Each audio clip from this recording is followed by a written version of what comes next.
Hey, what's up, everybody? I am Jay Hollingshed, your high performance mindset coach. I help athletes win more competitions and consistently produce better stats. I help entrepreneurs become more productive and consistently produce better and more profit. Once again, I am Jay Hollingshed, your high performance mindset coach, helping out from the locker room to the boardroom. And this is day 85 of my 7 pillars of mental performance in 365 days. This is day 85, and this is Sunday, first day of the week. We discuss pillar number 1. And before I get into discussing pillar number 1, which is awareness and mindfulness, I'm going to start my thank yous because people are tuning in and my screen is scrolling up. My brother AJ, my wife Lisa, Troy Wilkins, everybody. Kaneen, K9, I appreciate you for tuning in. Walter Hughes, thank you for tuning in. I appreciate you. I appreciate you. I also appreciate everyone that this is your first time viewing. Thank you so much. Those that want to watch any of my episodes between 1 and episode 85, they are all backlogged on my YouTube channel. In fact, if you want to watch this video in its entirety, you can catch it on my YouTube channel, Jay Hollingshed at YouTube. Also, if this video should cut off on the social media platform you are watching, you can catch it in its entirety on my YouTube channel. Carla Hollingshed, my cousin, what's up, girl? All the way from ATL. I appreciate you for watching and tuning in. Now, today's topic of my 7 pillars of mental performance is pillar number 1, topic number 1, which is awareness and mindfulness. Shantae Penniman, I appreciate you, bruh, tuning in for this awareness and mindfulness. All right, I managed to get some research done on my way back from Indiana. And between Indiana and getting my nap in, my gosh, I'm drained. A weekend tournament will drain you, so I am drained. Coach Harold, I appreciate you for tuning in. We're talking about awareness and mindfulness, and I managed to research. I went back to Mindfulness Magazine, a magazine that I subscribe to, and I came across an article, and the article is entitled 7 Things Mindful People Do Differently and How to Get Started. For those of you that are wanting to engage in a mindfulness practice, how to go about that. I got 7 tips that you can take on to help you start your mindfulness practice. Now, this article was written by Alicia Goldstein, and the article is talking about ways to increase the intention of being more present in the moment of your own life. Here we go. Now, the intention of being more present in your own life is continuing to grow and touch many people now. A lot of people are realizing that awareness and mindfulness has a great benefit to the way you live your daily lives, and it increases how you perform or show up in whatever you are doing in your life. Plenty of examples. Number 1, a lot of people who are not you wouldn't suspect to practice mindfulness, they do so. How many remember Ozzy Osbourne? Mad rocker from rock music, performed on stage back in the day, bit the head off of a live bat on stage, just crazy, all that. Right now, Ozzy Osbourne is in a mindfulness meditation practice for several hours a day with a group of monks. He practices meditation every day, hours at a time, with a group of monks. You wouldn't expect that from Ozzy Osbourne, but yet and still, these are people that realize that mindfulness helps you in your everyday life. Another one, Howard Stern. How many are familiar with Howard Stern and his show, the quote-unquote provocative late night radio show host? Howard Stern practices meditation, believe it or not. Hey, Percival Dye, I appreciate you for tuning in on this awareness and mindfulness segment. Howard Stern practices awareness and mindfulness, a mindfulness meditation practice. The 2015 Super Bowl winning Seattle Seahawks, the entire team practiced meditation for that entire Super Bowl year. Yes, they won that Super Bowl year, and I would like to think that meditation a mindfulness meditation helped them in their practice. Now, not only that, you got kids in school that are learning meditation. Meditation is becoming a part of the educational curriculum in a lot of charter schools. It hadn't made its way to the public school sector yet, but a lot of charter schools have incorporated mindfulness meditation in their practice. Kaneen, I appreciate you for tuning in. Karan Butler, I appreciate you for tuning in. What's up? What's up? Now, the 7 things that mindful people do every day to start their mindfulness practice. Here we go. Number one, they practice being curious. Mindfulness practitioners practice being curious. People who practice mindfulness take curiosity with them throughout the day, everywhere they go. When they take a shower, they may take time to feel the water on their skin, to see what it feels like. What's the difference? What is the water doing to their skin? How is their skin reacting to the water? Not just that, but while in the shower, they take the time to smell the soap. Or they may watch the steam as it comes up. The water becomes steam and changes and evaporates in front of their eyes.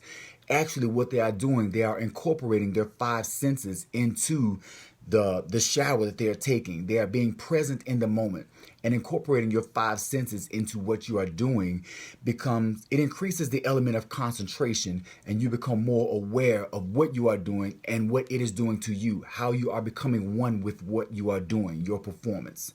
Number 1 was they practice being curious. Number two, they forgive themselves. They have a practice of forgiveness. They forgive themselves. Life comes with its own obstacles, and engaging in mindfulness practice is not anything different. There is a certain amount of obstacles you may come across when you're practicing mindfulness. One is the obstacle of time. Now, throughout this process, there may be times when you don't feel like it, or you're just too busy, or you find yourselves doubting the process because you don't immediately see results. In today's situation or today's society, I call a microwave society, we want instant results right then and there. Everybody wants their instant results. And we get frustrated with the process. We start doubting the process, or we'll get caught up in avoiding what's uncomfortable about the process, maybe sitting or trying to sit and relax.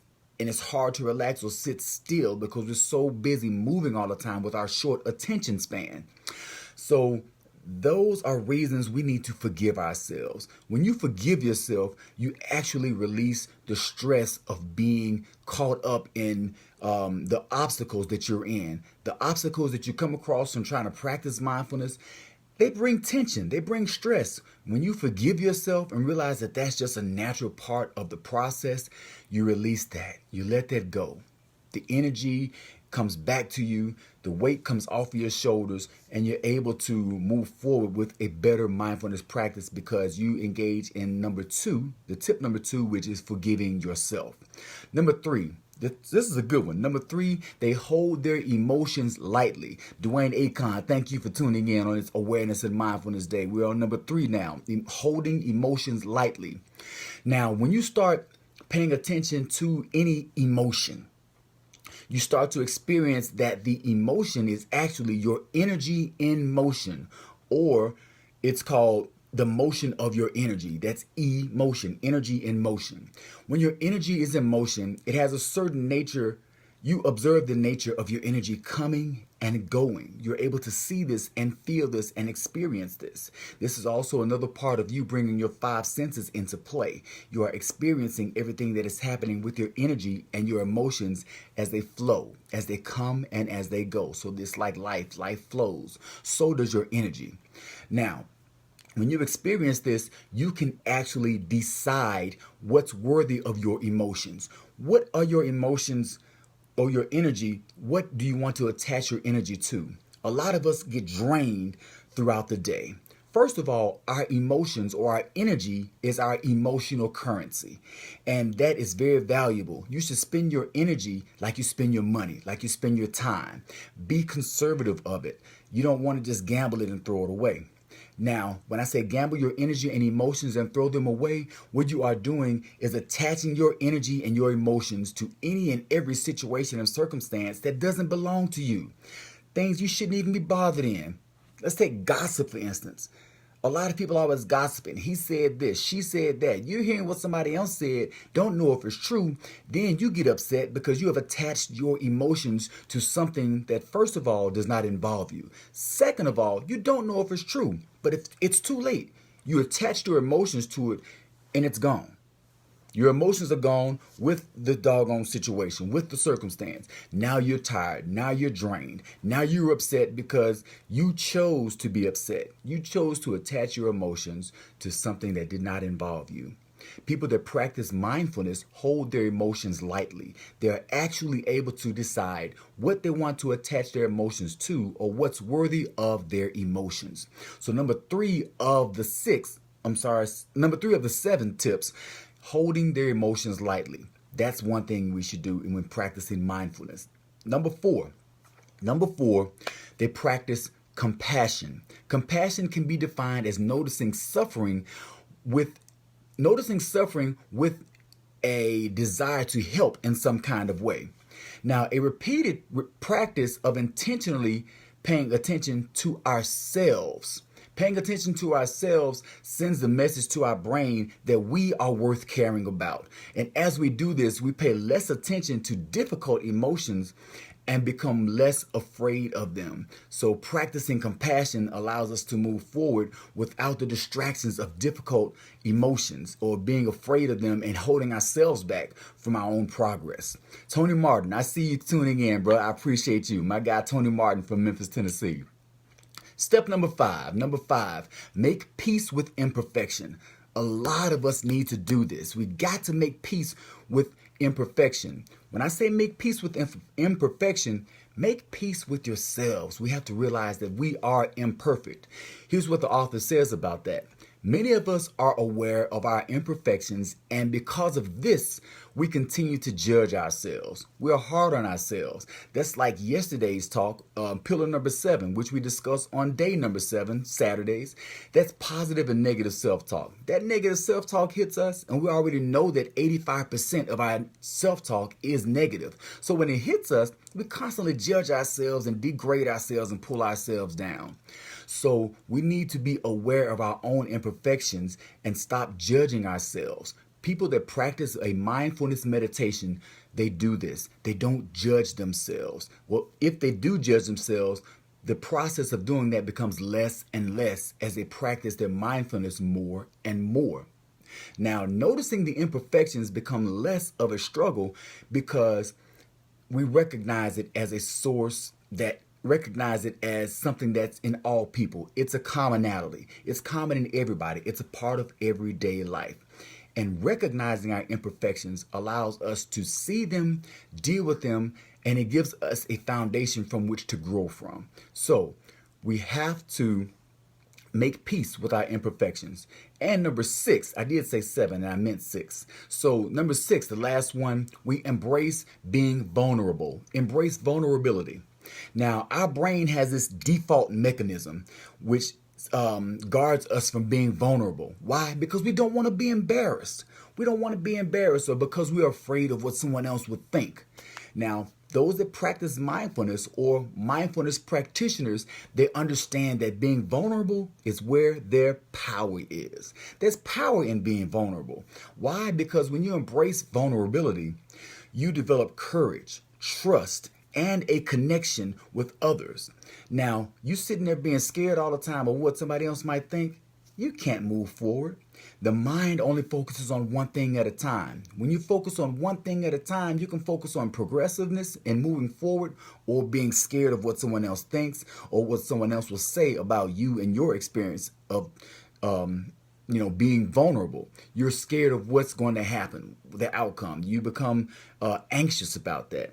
Let that go, embrace your vulnerability, and you realize that's where your power is.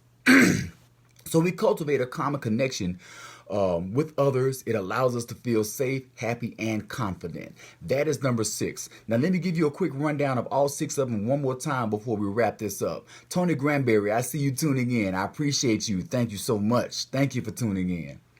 A rundown of all 6 that we just discussed. Number 1, practice being curious. Mindfulness practitioners practice being curious. And on all 6 of these, you want to involve and engage your 5 senses. That gives you a closer connection or being a concentrated effort towards your mindfulness practice. Number 1, practice being curious. Number 2, forgive yourself. Number 3, hold your emotions lightly. Number 4, practice compassion. Number 5, make peace with your imperfections. Number 6, embrace vulnerability. Patrick Steinberg, I see you tuning in. You caught me at the tail end of it, brother. You got to hit it on repeat. And I appreciate you because I know you're going to watch it on repeat. So I appreciate everybody that's going to watch this on repeat. If you are watching this on repeat, thank you so much. And that is the end of today's episode of my 7 pillars of mental performance in 365 days. This is day number 85, in which we discuss awareness and mindfulness. Awareness and mindfulness. And our topic for today was 6 things mindful people do differently to get started on their day. I appreciate everybody. Like, share, and tag somebody in this video if you think it will bless them, as I hope that it blessed you. Be well, stay blessed. Through love, be a blessing. God bless.